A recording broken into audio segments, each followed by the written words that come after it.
Myles, now we're obviously at the beginning of the planting process. Talk us through this. These are the propagation tables. They're heated for winter, and we also have grow lights over the top of them that rotate back and forth. And the reason we have those things going is so that we can get the crops ready to go into the grow beds quicker.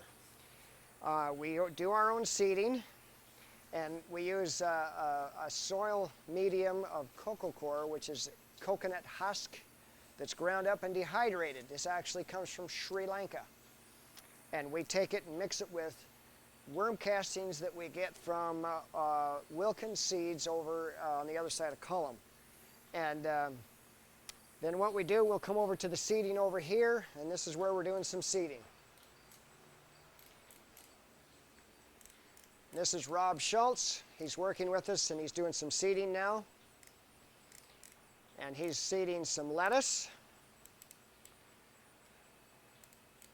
This has got to be Cosmos Savoy lettuce, right? And do they have to embed that in the soil at all, or can it just rest on top like that? We'll have just a thin layer right over the top. Just sprinkled on top? Right, so they won't be exposed to the light. Although there are some seeds that have to have some light as well.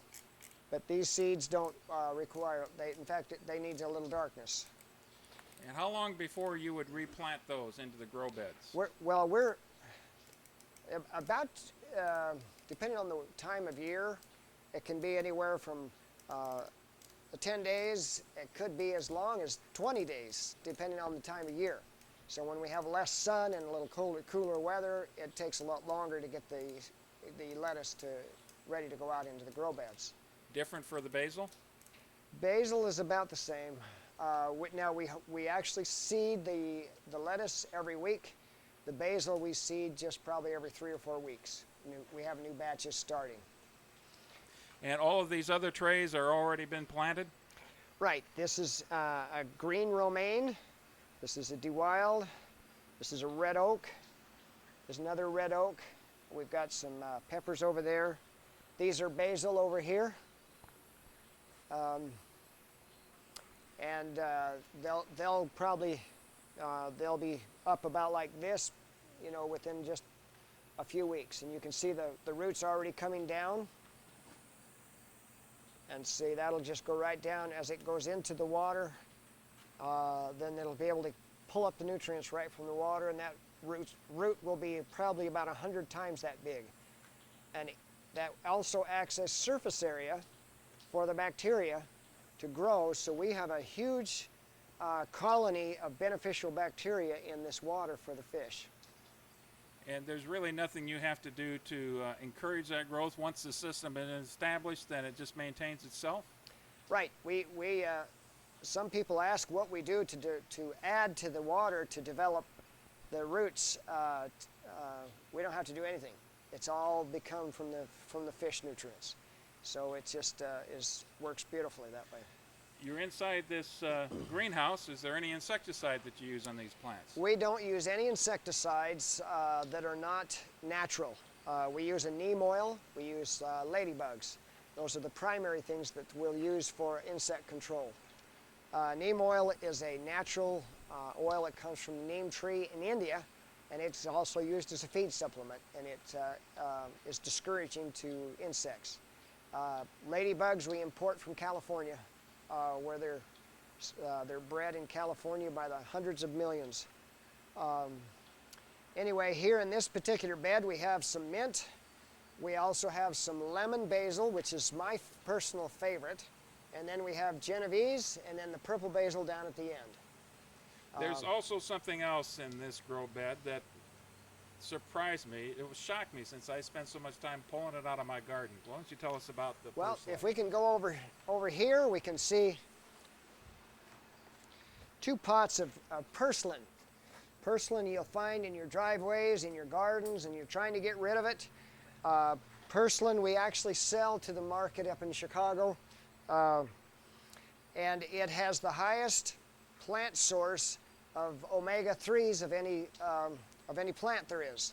So that's kind of nice. It's also very high in vitamin A, vitamin D, and vitamin E. It's very nutritious. It's a You use the leaf, and it's a succulent little leaf that you put in salads. And it's actually very good. Just don't eat it after you sprayed it with herbicide. So Let's walk down here. We I can think see there is some a more over better specimen of it. this is lemon basil, and then we planted some purslane here within that. And here's the purslane, and you can take it just like this and eat it. Do you eat the stems? If they're small and tender, you can eat them. I prefer the leaf, Okay. and there's nothing offensive about it. It has a very nice mild flavor to it. Sure. And I've heard you or a couple of your employees tell stories about lamb's quarter as well. Well, we do sell lamb's quarters, or have sold lamb quarters to Chicago from time to time. Lamb's quarters is something that we have weeds, so it's a problem out here, and it's as far as a weed, but it's actually a good herb. It's good to eat, and we had a customer that wanted to take a tour here a few years ago, or well, last summer. And when they came down, I was pulling up these lamb's quarters and tossing them aside as I was walking through, and she said, no, don't do that, don't do that. And every one I pulled up, she gathered in her arms, and she took it back to her car and stuck it in her car and took it home and ate it. So anyway, so don't throw away all your lamb's quarters. They might have a market value. Does it move at the farmers markets? It does in Chicago. It doesn't down here. What is it about people in Chicago? Is there an ethnic group that especially likes it? You know, I think they actually study more of the things that can be eaten. Lamb's quarters, my mother-in-law, who lives with us, is 86, and she talks about during the Depression how she used to go out and eat lamb's quarters all the time, and it was basically because they had nothing else to eat. But as you study the nutritional value of it, it's actually very nutritious for you, as is the purslane. Now, there's something that we're not going to be able to see today because we've got a pretty overcast day and a lot of rain that's going on, but you have an awful lot of vegetable plantings outside as well. Right. Why did you go with that? Well, we went with that because when we went to the farmer's market, we're a little bit limited on what we're growing in here, and it gives us a lot more variety at a farmer's market in the summertime to grow on the outside of the greenhouse as well. We also have a place on the outside that we can put our excess fish water. So when we do have manure water we're wanting to get rid of, we can put it out on the garden, and that's a good place to put it, and it doesn't foul up the environment. And I would guess that the plants thrive on it. Very much so. What kind of vegetables do you have outside? We have did a lot of broccoli this year. We planted a lot of cauliflower, and it's interesting. The cauliflower is a funny year for cauliflower. It wasn't just for us that way, but we have a lot of tomatoes, different kinds of tomatoes. We've done a lot of peppers, variety of hot peppers. We've done squashes, everything from zucchini to summer squash to acorn squash and tomatoes. How about some of the root crops? Arugula. We have not done arugula. We need to do arugula. Root crops, beets, carrots. We do have some root crops. We need to do more. That's got a good demand, but we do need to do more of that. We didn't do enough. Okay. And again, the rationale was primarily driven by the potential markets at the farmer market. Right, just to give us more diversity at the farmer's market, because if you've got 2 items or 3 items or 4 items at a farmer's market, everybody's going to pass you up. But if you have 20 items at a farmer's market, you're going to get a lot more lookers.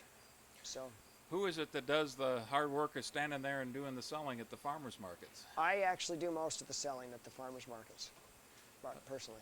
Any particular towns that you tend to migrate to? Right now we're doing a farmers market in Peoria, and we also do one in Bloomington.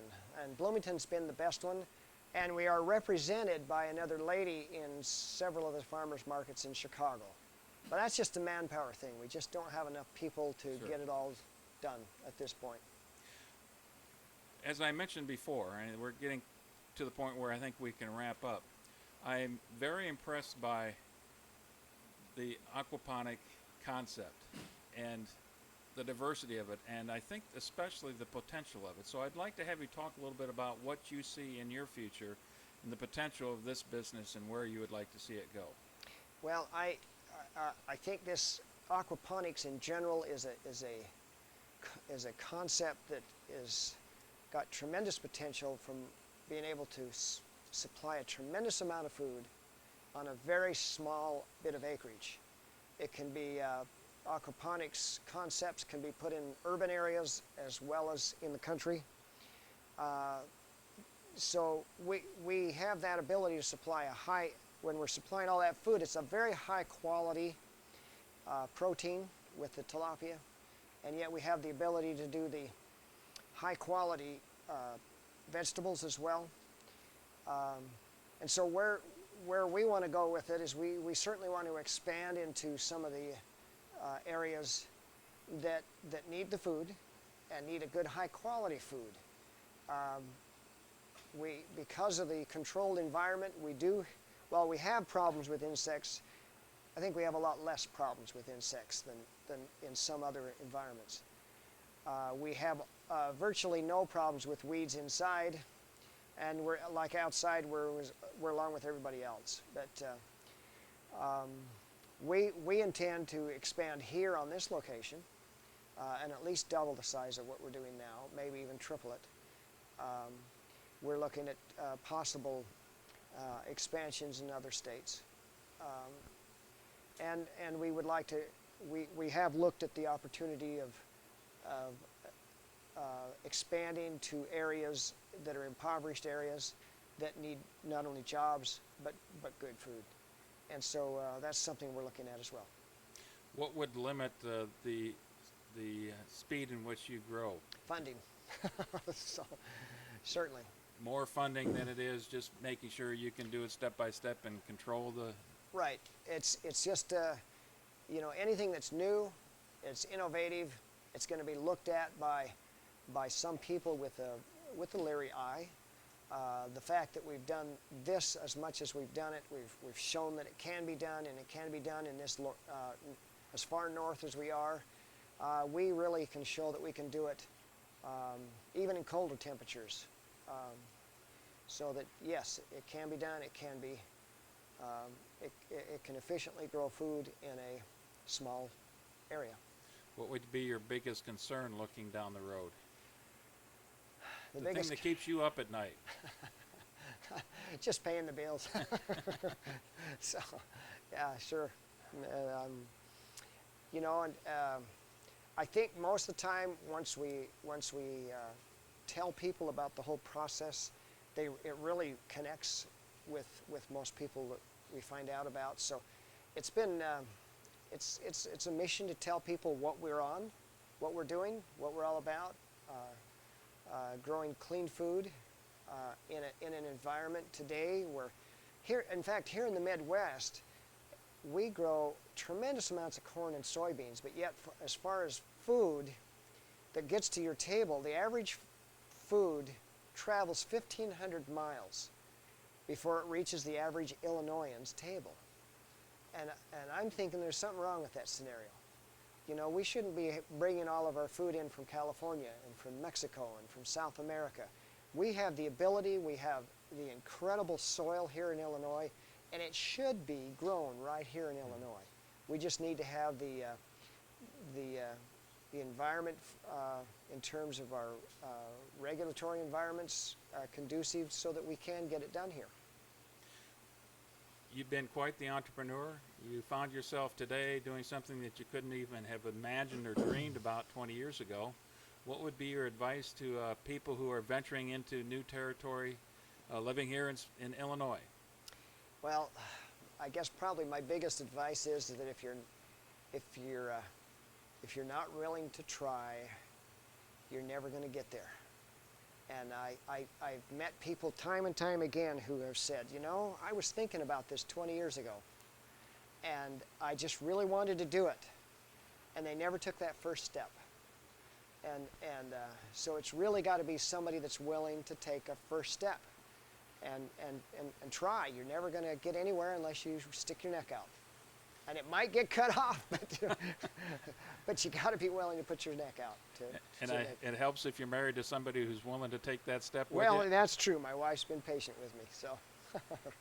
Well, this has been a wonderful experience to find out a lot more about aquaponics. You've sold me on the concept, and I think anybody who's going to take the time to watch and listen to this is going to learn an awful lot, and they'll be looking for where they can buy your fish and Great. your basil. Great.